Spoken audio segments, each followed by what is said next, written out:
The new executive fired me within hours. She looked me straight in the eye and told me to clear my desk before lunch. The bouquet of white lilies was still in my hands when security started walking toward me. Everyone in the office lowered their eyes as if I had suddenly become invisible.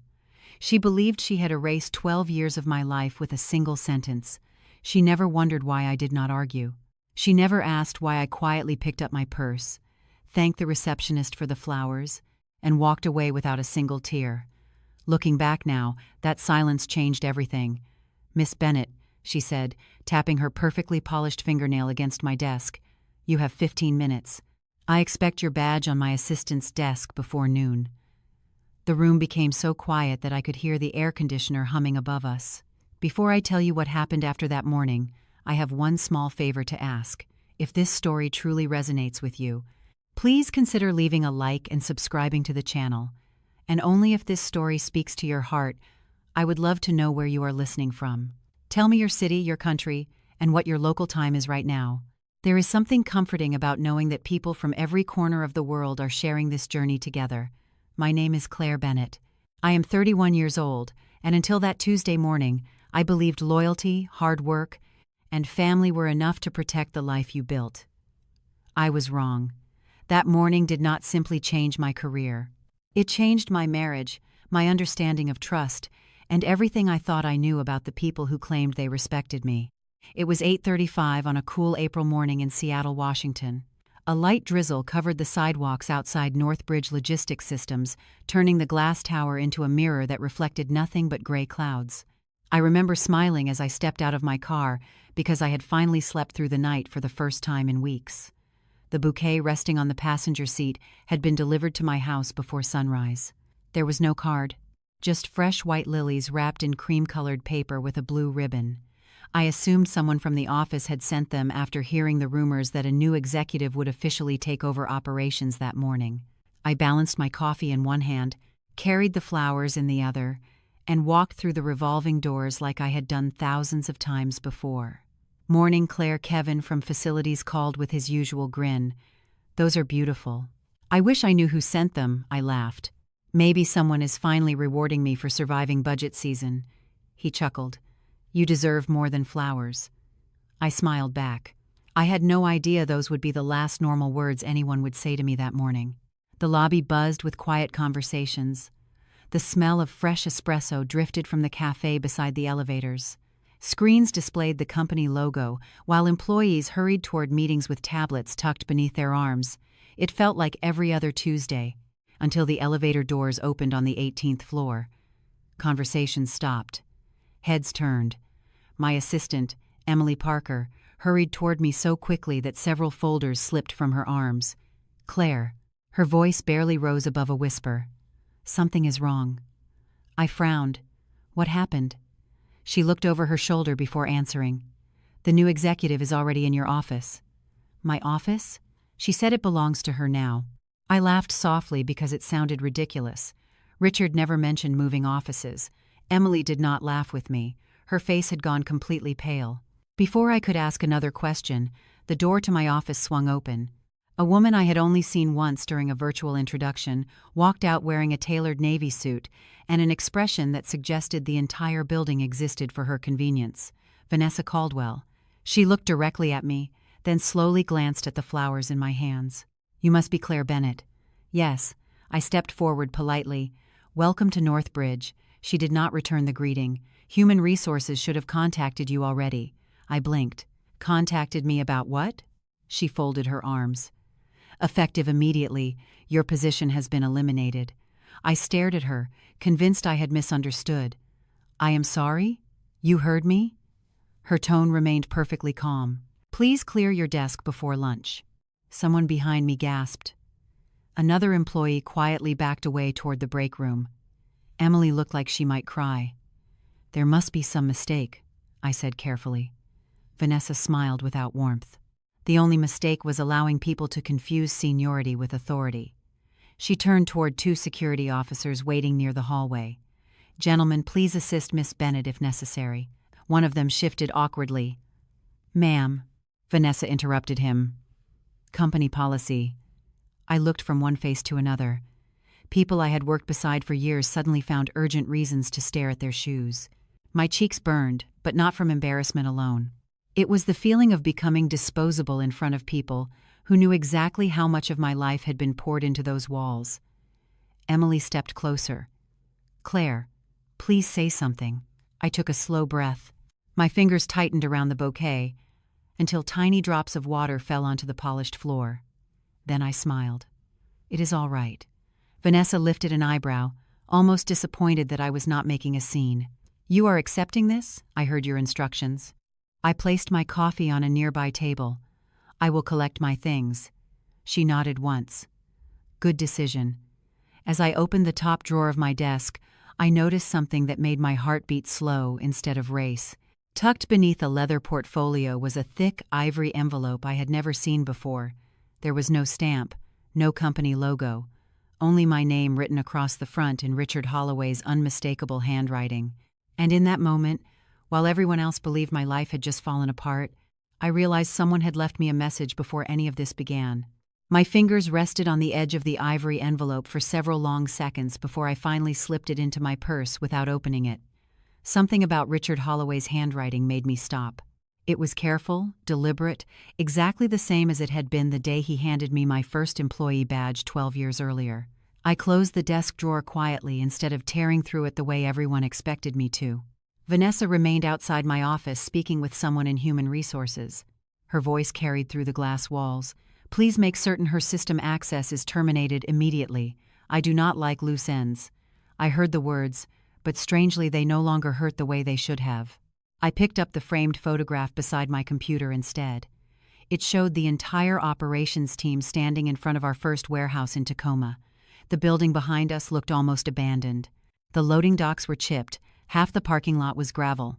We had only 18 employees back then. I could still hear Richard laughing as the photographer struggled to fit everyone into the frame. "Move closer," he had called. "One day we are going to need a much bigger camera." Emily stepped quietly into my office. Her eyes were red. "Claire, I am so sorry." I smiled gently. "You have nothing to apologize for. I should have warned you sooner. You tried." She looked toward the hallway before lowering her voice. "People have been talking for weeks. Vanessa said this company has been carrying dead weight for years." I laughed softly, although there was no humor left in me. Dead weight. The phrase settled deep inside my chest because it was not the first time I had heard something like that. Years earlier, during one of our busiest holiday shipping seasons, I had worked 74 straight hours without leaving the building after a software failure threatened to cancel thousands of deliveries.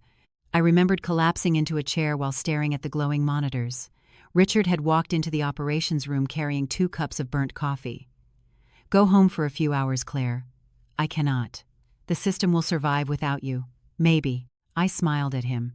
"But our customers will not." He had looked around the room before speaking quietly. "One day people will forget who kept this place alive." I laughed back then because I thought he was being dramatic. Now those words echoed through my mind with unsettling clarity. Emily carefully wrapped the power cord from my laptop. "Everyone knows what you built here. Knowing and saying it out loud are 2 different things." She lowered her head. "I hate that you are right." We packed in silence. A coffee mug, 2 notebooks, a small cactus that somehow survived every deadline and every forgotten weekend. The bouquet of lilies remained on the corner of my desk. Their fragrance filled the office, almost mocking how ordinary everything looked, while my entire life quietly shifted beneath my feet. One by one, employees passed the doorway pretending to search for conference rooms or printers. Some offered sympathetic smiles. Others avoided looking at me altogether. Fear changes people. I had learned that long before this morning. I remembered another afternoon almost 6 years earlier when our biggest client threatened to cancel a contract worth nearly $40 million after a major shipping disruption. The executive committee had filled the conference room with panic. "Someone has to take responsibility," one board member had said. "The client wants a name." The room fell silent. Every pair of eyes slowly turned toward me. I had not caused the problem, but I was leading operations. Richard broke the silence. "Claire did not create this failure." Another executive leaned forward. "Maybe not, but she can absorb the criticism better than the rest of us." I still remembered how strange that sentence felt. Not because it was cruel. Because everyone nodded as though sacrificing the same person repeatedly had become normal. Richard refused. He stood up so quickly that his chair rolled backward. No one in this company succeeds by borrowing Claire's shoulders every time something goes wrong. The meeting ended without another word. Yet afterward, while everyone congratulated Richard for protecting the team, almost nobody thanked me for carrying it in the first place. That was how things had always worked. I became useful whenever someone else needed stability. Invisible the moment the crisis passed. My phone vibrated inside my jacket pocket. Ethan. I stepped into the empty stairwell before answering. Hey. His voice sounded calm, almost too calm. Are you all right? I looked down through the narrow window where rain tapped softly against the parking garage below. No. Silence followed. Then he asked, Did she actually do it? I closed my eyes. Yes. Exactly the way we expected? The question caught me off guard. What do you mean? Another brief pause. Forget I said that. Ethan. Claire, just come home. Please. His voice softened. Do not make any decisions today. Before I could ask another question, the call ended. I stared at the screen long after it went dark. Ethan rarely chose his words carelessly. That sentence lingered in my mind as I returned upstairs carrying my cardboard box. Security held the lobby door open for me with obvious embarrassment. Miss Bennett, one officer said quietly, for what it is worth, this place will not feel the same without you. Thank you. Outside, the rain had become heavier. I placed the box inside my car and sat behind the steering wheel without starting the engine.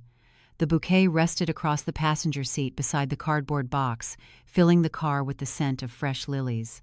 I finally reached into my purse and turned the ivory envelope over in my hands. The seal had already been broken before it ever reached my desk. That made no sense. Richard would never send an unsealed letter. As I examined the back flap more closely, I noticed something almost invisible pressed into the paper beneath the fold. It was not part of the stationery. It looked like the faint impression left behind after someone removed a second document from inside the envelope.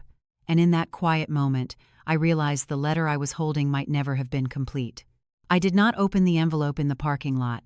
Every instinct told me to tear it apart right there, but something deeper kept my hands still.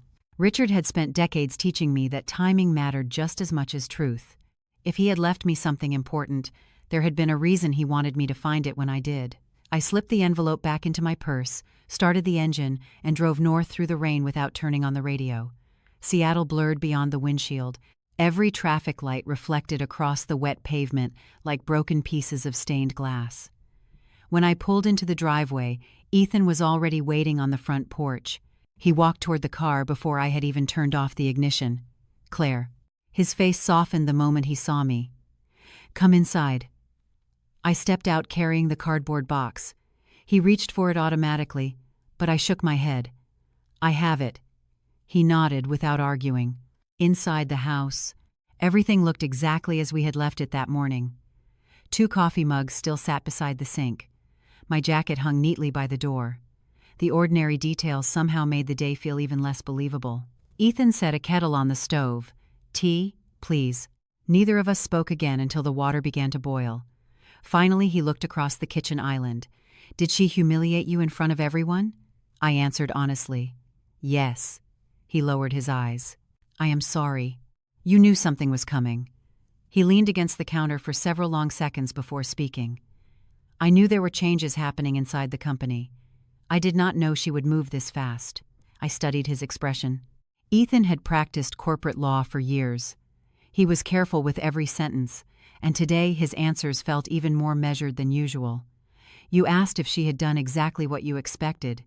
He sighed quietly. Claire, why? He looked toward the rain outside the kitchen window instead of answering. There are conversations I cannot have yet. I wanted to press harder. Instead, I simply nodded.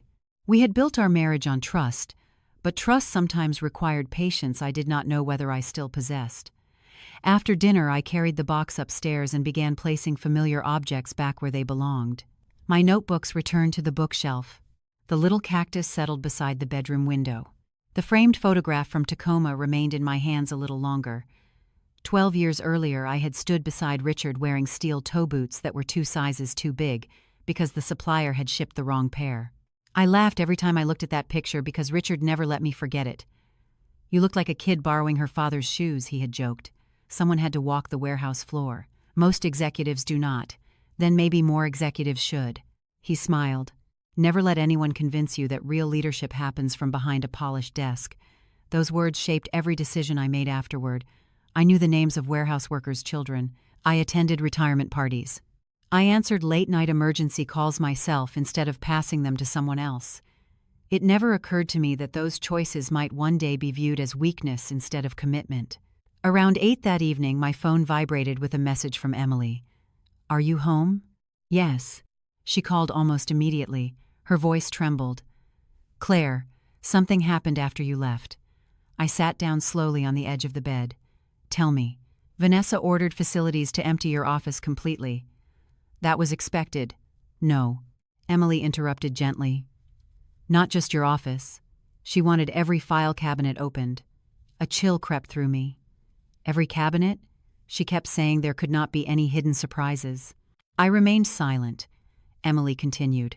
"Maintenance told her some of the drawers were locked with keys only Richard had." "Then what?" "She ordered the locks drilled out." My grip tightened around the phone. Richard hated unnecessary destruction. He insisted every office key be accounted for. There had always been a reason for every locked cabinet, every archived file, every handwritten label. "Did they find anything?" I asked quietly. "I do not know. They worked for hours after everyone else left." "Emily." "Yes?" "Why are you calling me?" She hesitated. "Because Daniel Brooks showed up." My heartbeat slowed. "The company attorney?" "Yes." He looked furious. "What did he say?" "I only heard part of it. Vanessa told him she had every right to inspect your office." "And Daniel?" Emily took a careful breath before repeating his exact words. "Some things inside that office were never yours to touch." The room fell completely silent around me. "Then what happened?" I whispered. Vanessa laughed. Emily's voice dropped even lower. She told maintenance to keep drilling. After the call ended, I walked downstairs and found Ethan standing in the living room reading through a stack of legal papers from one of his clients. "Ethan." He looked up immediately. "What is it?" "If someone opens a locked file that does not belong to them," he answered before I finished. "That depends on ownership." Ownership. Such a simple word. Such a dangerous one. He must have noticed the expression on my face because he slowly set the papers aside. "Why are you asking?" Instead of answering, I reached into my purse and removed the ivory envelope once more. For the first time, I carefully examined the faint indentation left beneath the missing document. It was not random after all. Someone had signed something on top of the papers that were once inside. I could clearly make out the deep impression of a single capital letter pressed through the remaining page. It was the letter C, my initial. At that exact moment, I realized Vanessa had not simply cleared my office. Without knowing it, she had forced open the one place Richard had always told everyone must never be disturbed, and whatever had been hidden there had somehow already begun reaching back toward me. The house felt unusually quiet after Ethan went upstairs. I remained at the kitchen table with the ivory envelope resting beside my untouched cup of tea. The rain had finally stopped, leaving tiny drops clinging to the maple trees outside our window. I traced my finger across the faint impression of the letter C once more, then carefully slid the envelope back into my purse. Whatever Richard had intended for me, guessing would not uncover it. Around 9:30, my phone lit up again. This time it was not Emily. The caller identification displayed a name I had not expected to see. "Daniel Brooks." I answered immediately. "Daniel." His voice remained calm, but there was an urgency beneath it. "Claire, I apologize for calling so late." "You never apologize unless something serious has happened." A brief silence followed. "Would you be willing to meet me tomorrow morning?" "Where?" "The Harbor Cafe on Alaskan Way. 8 o'clock. "Why not your office?" "Because I would rather have coffee where nobody expects lawyers to discuss business." I almost smiled. That sounded exactly like Daniel. "Is Richard all right?" Another pause. "I think we should speak in person." The call ended before I could ask another question. I barely slept that night. Every time I closed my eyes, I saw maintenance drilling through locked cabinets while Vanessa stood nearby, believing she owned every drawer they forced open. By 7:45 the following morning, the Seattle waterfront had already begun filling with commuters. Ferries crossed Elliott Bay beneath a pale gray sky, while gulls circled above the piers. Harbor Cafe occupied the corner of an old brick building overlooking the water. It had been one of Richard's favorite places for breakfast meetings because, as he always said, important conversations deserved windows instead of conference rooms. Daniel was already there when I arrived. He stood as soon as he saw me. "Good morning, Claire." Before I could answer, the elderly hostess looked from him to me with a surprised smile. "You must be Miss Bennett." "Yes, Mr. Brooks has been insisting on the table by the window because he said it belongs to you whenever you are here." Daniel looked almost embarrassed. "Richard's habit, not mine." The hostess laughed softly. "Some traditions are worth keeping. It was such a small exchange, yet something inside me shifted. Yesterday I had been escorted out of my own office like someone who no longer mattered. Here, without explanation or ceremony, people quietly treated me as though I still belonged somewhere." We sat near the window overlooking the bay. Daniel waited until the waitress poured coffee before speaking. "How are you holding up? Better than I expected." He nodded once, studying me over the rim of his coffee cup. "Richard always said you were stronger than you looked," he exaggerated. "No." Daniel smiled faintly. He rarely did. Before I could respond, someone approached our table. A tall man with silver hair, perhaps in his early 70s, stopped beside Daniel. He wore an old Navy veteran's cap and carried himself with the quiet confidence of someone who had spent a lifetime earning respect instead of demanding it. His eyes settled on me almost immediately. "Claire Bennett?" I stood politely. "Yes, sir." His weathered face softened. "I hoped I would see you again." I searched my memory but could not immediately place him. He extended his hand. "Colonel Michael Lawson. Retired now." The name stirred something distant. Years ago, Richard had introduced me to dozens of clients, advisors, community leaders, and veterans involved with one of the company's scholarship foundations. Before I could apologize for not remembering, the colonel saved me from the embarrassment. "Do not worry. We met only twice." He smiled warmly. "But I have never forgotten how you stayed after everyone else left to help my grandson prepare for his internship interview." I laughed quietly. He was nervous. "You treated him as though he already belonged." His expression grew more thoughtful. That kind of character is difficult to teach. Daniel watched the exchange without saying a word. The colonel reached into his jacket pocket and handed me a small business card. "If you ever need anything at all, you call me." "That is very kind." "No." He shook his head gently. "It is simply returning respect where respect has already been given." After he walked away, I noticed Daniel smiling into his coffee. "What?" I asked.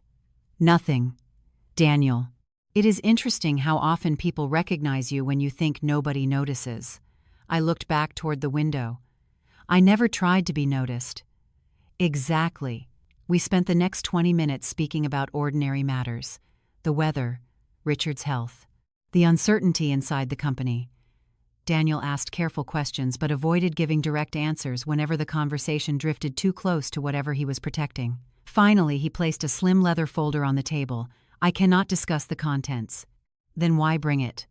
"Because I wanted you to remember something." He rested one hand on the folder. Richard never made important decisions quickly. Before I could ask what he meant, the front door of the cafe opened again. I turned instinctively. Vanessa Caldwell walked inside with 2 members of the executive team. They were apparently meeting investors for breakfast. She spotted me immediately. Her expression shifted from surprise to amusement. Then she noticed Daniel sitting across from me. "Mr. Brooks." She walked directly to our table without waiting for an invitation.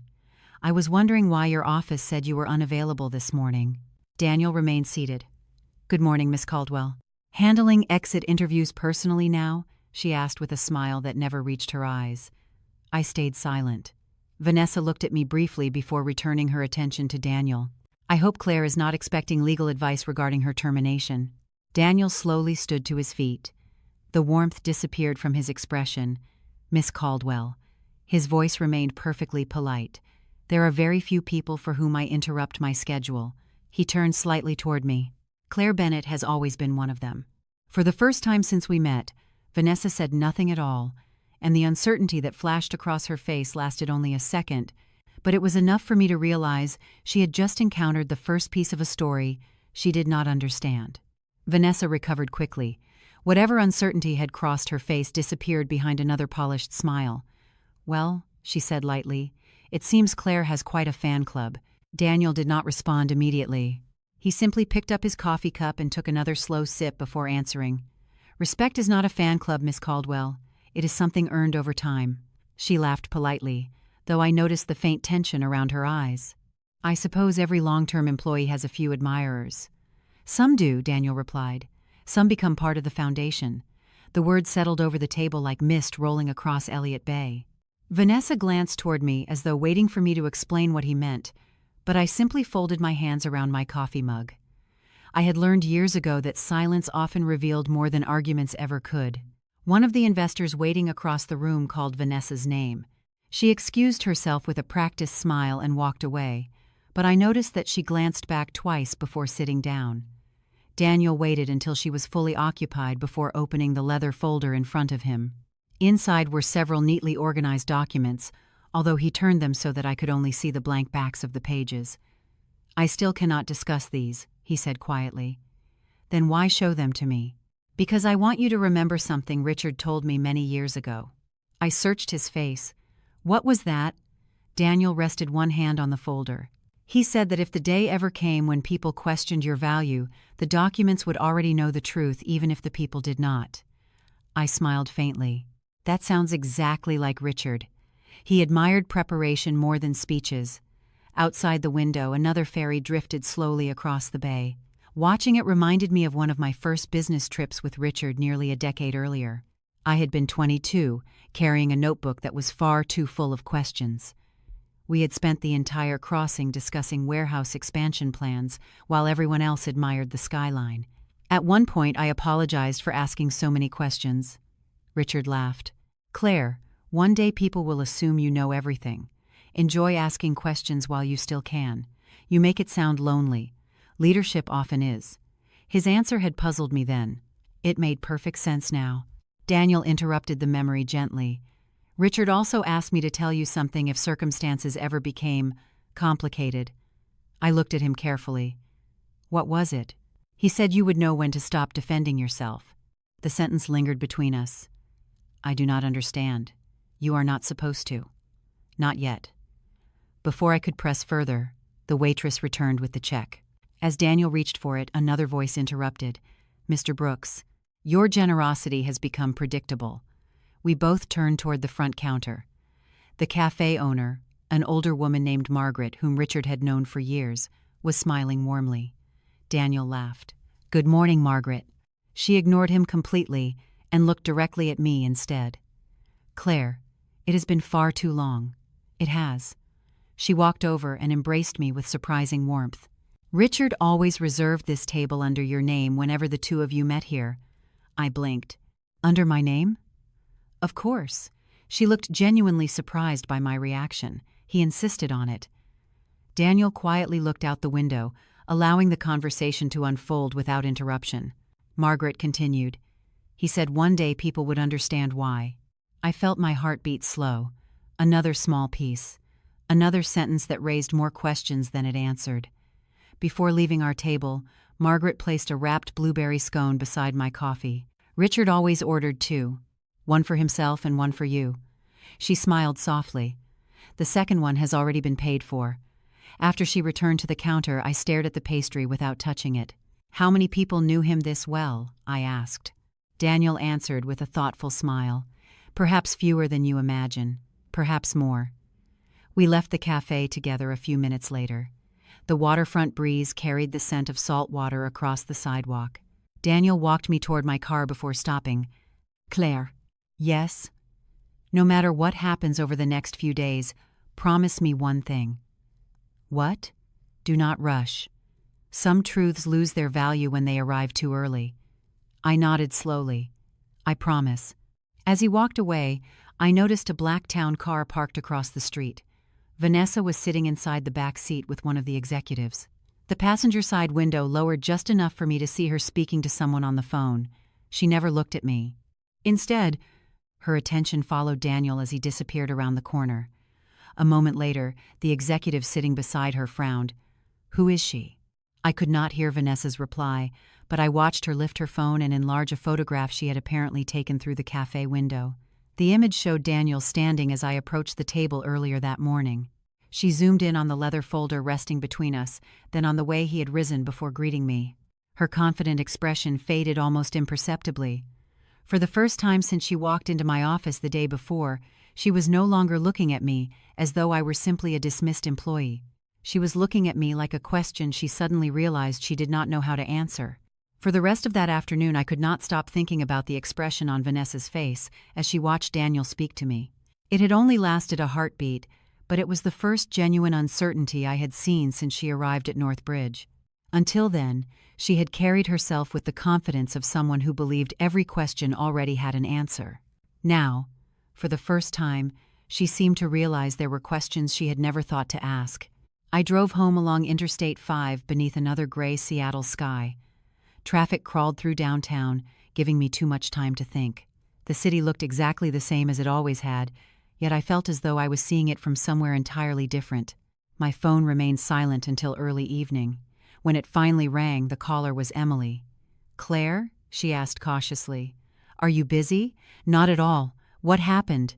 I could hear the nervous energy in her breathing before she answered. "The office has been different today." "Different how?" "People are talking."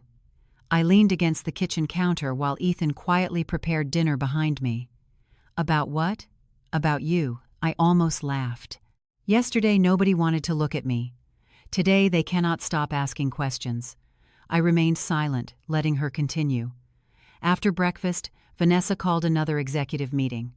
She wanted everyone to focus on restructuring, but nobody seemed interested in the presentation. Why? Because Daniel Brooks canceled 3 meetings with her. That surprised me. Did he say why? No, but every time she asked his assistant for another appointment, she was told he was unavailable. Emily lowered her voice. "Claire, I have worked here 7 years.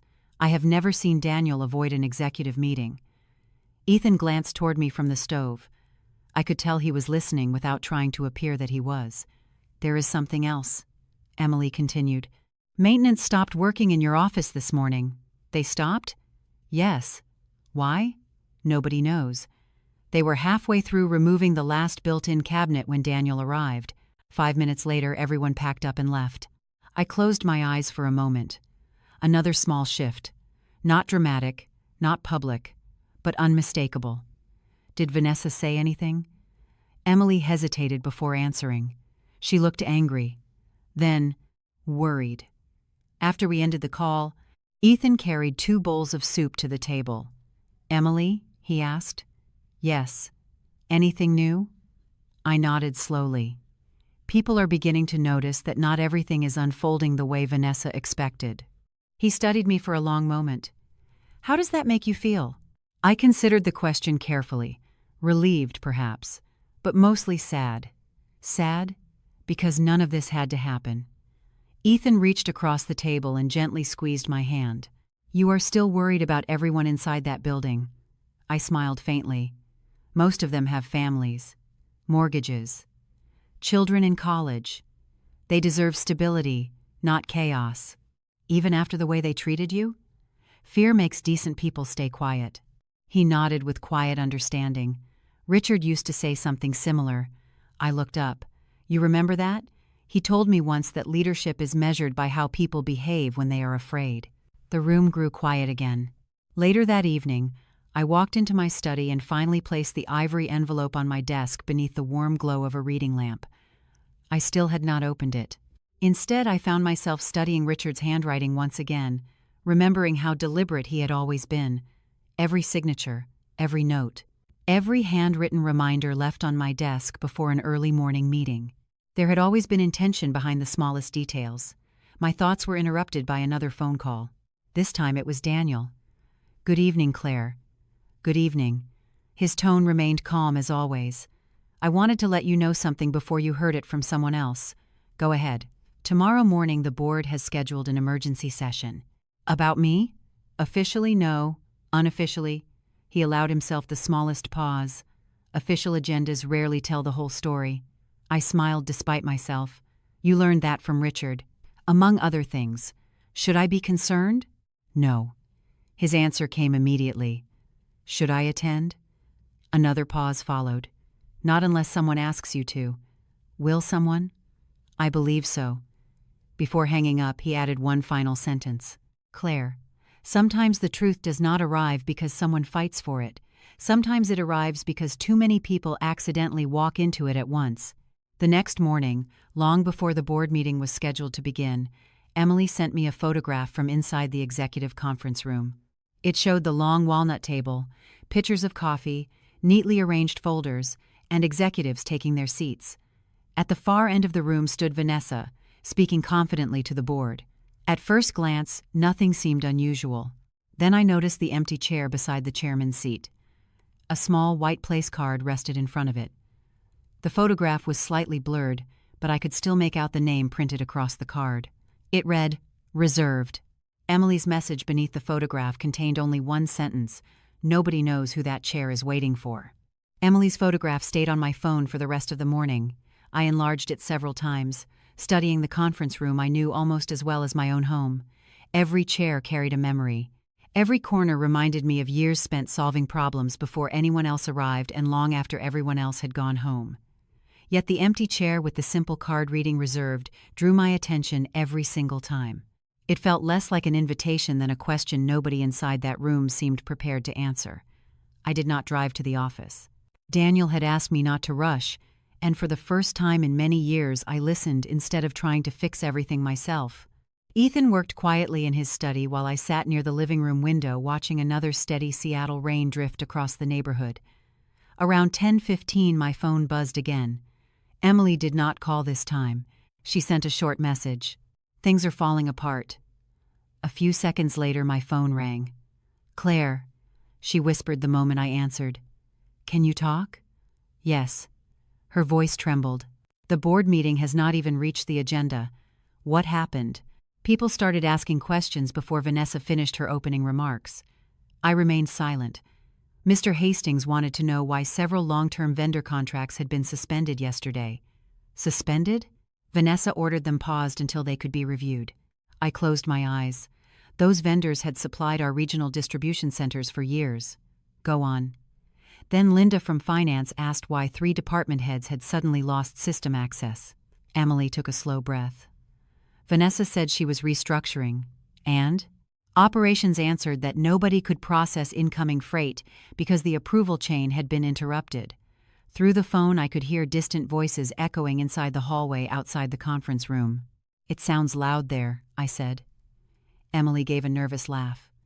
It is louder inside. She lowered her voice even more. They are arguing.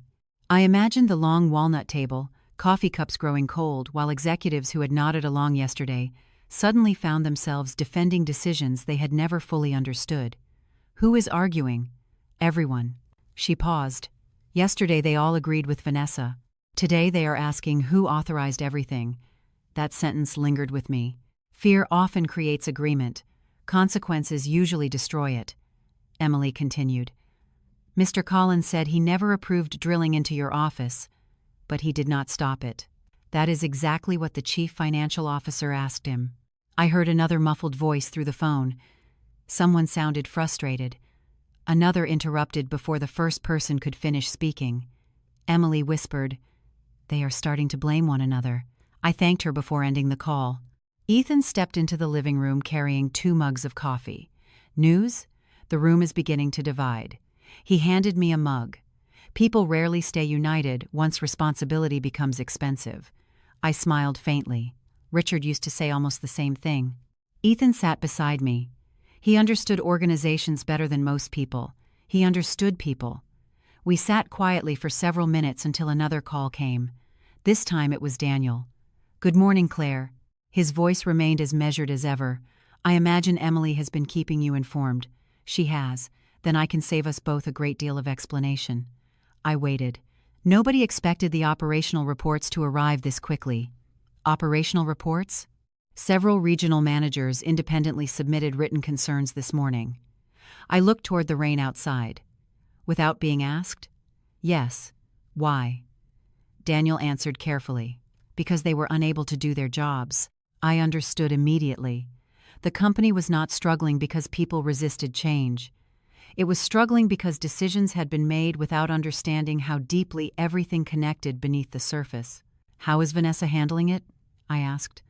Daniel sighed almost imperceptibly. She believes stronger instructions will solve the problem. Will they? No. Another brief silence followed. Systems built on trust rarely respond well to commands. After the call ended, I found myself thinking about my earliest years at Northbridge.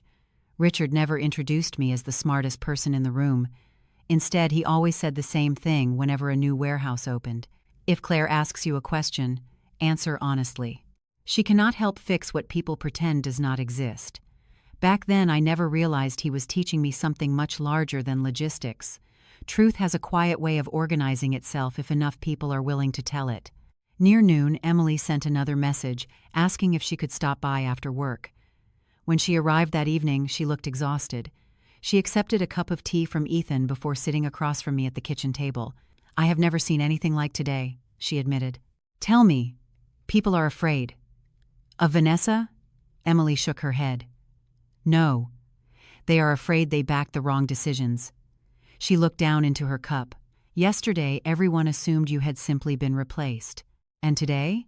Today, nobody seems certain they understand what your role actually was. She hesitated before continuing. Even executives who supported Vanessa have started asking one another why Richard trusted you for so many years. I said nothing. Emily smiled sadly. The strange part is that nobody has an answer. Before leaving, she stopped at the front door and turned back toward me. One more thing. What is it? The empty chair in the boardroom never stayed empty. My heartbeat slowed. Who sat there? Emily looked directly into my eyes. Nobody. She swallowed carefully. The chairman refused to let anyone use it.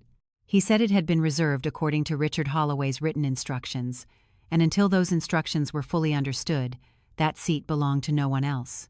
As the front door quietly closed behind her, I realized the people who had stood together only yesterday were no longer protecting one another. They had begun searching for answers independently, and once that happened, no single voice inside that building could control what came next. After Emily left that evening, the house became wonderfully quiet again. For the first time in days, I did not feel the urge to check my phone every few minutes. The rain had finally moved east, leaving the backyard washed clean beneath a pale sunset that turned the clouds soft shades of gold and lavender. Ethan stepped onto the deck carrying 2 blankets and smiled when he saw me watching the maple tree sway in the evening breeze. Mind if I join you? He asked. I was hoping you would. We wrapped ourselves against the cool spring air and sat without speaking for several minutes. Somewhere in the distance I could hear a train moving slowly along the shoreline. It reminded me how life kept moving whether we believed we were ready or not. Ethan finally broke the silence. You seem different today. I looked toward the fading light. I think I finally stopped trying to win. He turned toward me. What do you mean? I smiled gently. For the last few days, I kept asking myself how everything could be fixed, how people would discover the truth, how the company would recover. But tonight, I paused, searching for the right words. Tonight I realized that not every burden belongs to me anymore. Ethan reached for my hand. Richard spent years trying to teach you that. I laughed quietly. Apparently I was a slow learner. He squeezed my fingers. No, you simply cared too much.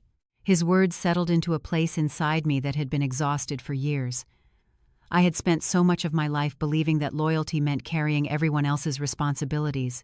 Somewhere along the way, I forgot that loyalty should never require abandoning yourself. The next morning, I woke before sunrise out of habit. Instead of opening my laptop, I walked through the neighborhood with a cup of coffee in my hands. Cherry blossoms lined several streets, their pale petals drifting across the sidewalks whenever the breeze stirred the branches. I had walked those same streets hundreds of times without truly seeing them. Every morning had been another race toward another meeting, another deadline, another emergency. This morning there was only quiet. An elderly man walking his golden retriever smiled as we passed. Beautiful morning. It really is, I answered. And for the first time in a very long while, I meant it completely. When I returned home, there was another message from Emily. It was much shorter than the others. Several people asked about you today, not because they needed something. They simply wanted to know if you were doing all right. I stared at the message for a long moment before replying. Please tell them I hope they are taking care of themselves too. A few minutes later, she answered with a smiling face and one sentence. That sounds exactly like you. I set my phone down and found the framed photograph from the Tacoma warehouse once again. This time I noticed something I had overlooked countless times before. Nobody in the picture was looking at the camera. Every single person was looking toward Richard because he had just said something that made us all laugh. I could almost hear his voice again. Buildings are easy to construct. Trust takes longer. At the time I thought he was talking about business. Now I understood he had been talking about life itself. That afternoon Daniel stopped by unexpectedly. He carried no briefcase, no legal folders, only a small cardboard box. I found these while organizing some archived materials, he said. Inside were photographs from company picnics, handwritten holiday cards from warehouse employees, and a faded notebook filled with sketches from the earliest planning sessions of North Bridge. Richard kept these? I asked. Daniel nodded. He believed organizations should remember the people who built them. We spent nearly an hour looking through old memories. There were pictures of warehouse teams celebrating record shipping days, volunteers repainting local schools, employees holding newborn babies during family picnics. None of those moments appeared on financial reports. Yet somehow they felt more valuable than any quarterly earnings statement ever could. As Daniel prepared to leave, he paused at the front door. Claire. Yes? No matter what happens next, do not let recent events become the entire story you remember. I looked at the photographs spread across the dining room table. I do not think they will. He smiled. Good.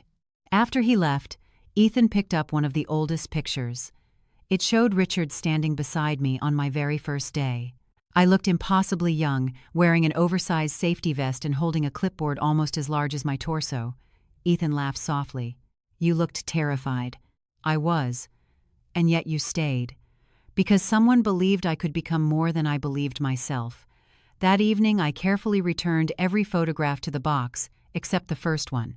I placed that picture beside the bouquet of white lilies, whose blossoms had begun to open fully after several days in fresh water. They were no longer a reminder of humiliation. Somehow they had become a reminder that beauty often arrives before we understand why it has been placed in our hands.